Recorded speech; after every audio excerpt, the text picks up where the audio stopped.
Diddy's nightclub incident with J-Lo might be brought up in his criminal trial. And this is just one of many bombshell claims that we are learning that the feds want to use against Diddy in his criminal trial. So buckle up because it's about to get crazy. I'm sure a lot of you guys remember the 1999 nightclub incident that happened where Shine would end up serving 10 years in prison, and Diddy and J-Lo originally went to jail with Shine, but Diddy was eventually acquitted of all charges. Now the feds are wanting to bring this situation all back up in Diddy's criminal trial. They are wanting testimonies from Diddy's driver, Wardell Fenderson, who testified against him in this trial and alleged that he was bribed to take possession of a weapon that Diddy allegedly had that night. The feds are wanting to introduce this under the 404B rule, which is alleged prior bad acts that can be used that have nothing to do with this criminal trial. Right now, Diddy is trying to fight against this situation from being used in court like many of the others that we are about to go over. Diddy adds in how he was acquitted of the situation, and he's saying that the feds want to use this to show that he allegedly engaged in a pattern of obstruction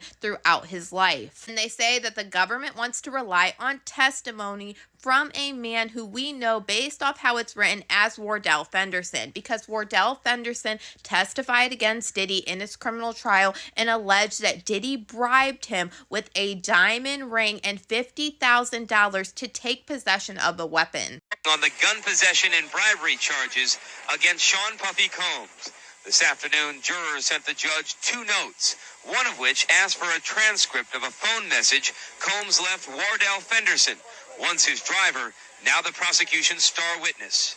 During the trial, Fenderson testified that Combs was armed the night of the shooting at Club New York, and later pressured him to claim ownership of a pistol police found when they pulled over Combs' Lincoln Navigator as it fled the shooting.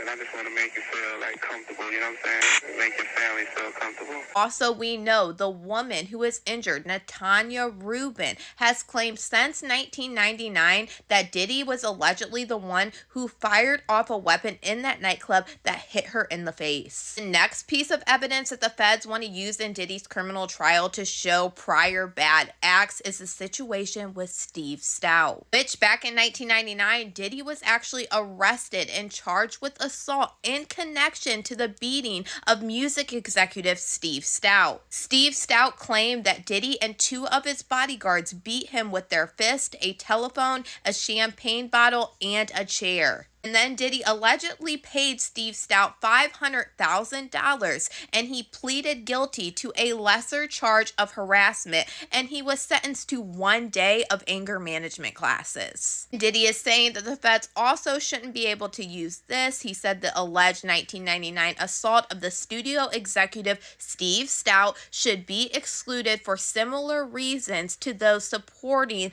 the Club New York incident. Keeps this very short and sweet because this one he did plead guilty to a lesser charge of harassment, but the feds are trying to use this as a layout to show prior bad acts primarily for the RICO charge. Because mind you, the 1999 nightclub incident and this incident with Steve Stout allegedly involved bodyguards at the time. And this is not even how it ends. We also just learned that the feds are wanting to bring in 4 alleged victims to testify against Diddy for prior bad acts of things that they went through allegedly with Diddy, and one of them is a minor. And based off what we know already and what we can read in these court filings, these 4 victims are going to be alleging some type of SA that they went through with Diddy in their testimony. But the fact that we are finally seeing minor victim 2 being brought up in this is actually really shocking, because I was waiting to see if any of this was going to happen. But I also find this very interesting because it says minor victim 2, so that makes me think that there is a minor victim 1 that is not in the prior bad acts section. So I'm curious where the other one will come up.